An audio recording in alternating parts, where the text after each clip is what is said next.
আজকের recipe ওটসের pizza.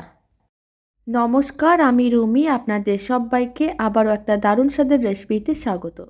ওটসের পিৎজাটি বানানোর জন্য প্রথমে আমি 1 কাপ ওটস নিয়েছি। তার মধ্যে দিয়ে দিলাম 2টো ডিম। এবার আমি এর মধ্যে দিয়ে দিলাম 1/2 কাপের মতন লিকুইড দুধ, স্বাদ অনুযায়ী লবণ। খুব ভালো করে মিশিয়ে নিতে হবে। মিশ্রণটা রেডি হয়ে গেছে। ফ্রাইং প্যানের মধ্যে অল্প একটু তেল নিয়ে ব্রাশ করে নিলাম। আর মিশ্রণটা এইভাবে ফ্রাইং প্যানের মধ্যে দিয়ে দিতে হবে। তারপরে এরকম একটু মোটা করে ছড়িয়ে নিতে হবে।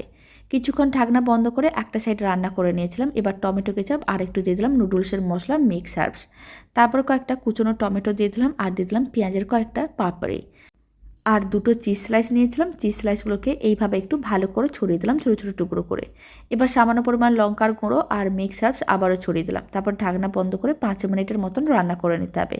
তাহলেই রেডি হয়ে যাবে দারুণ স্বাদের ওটসের পিৎজা।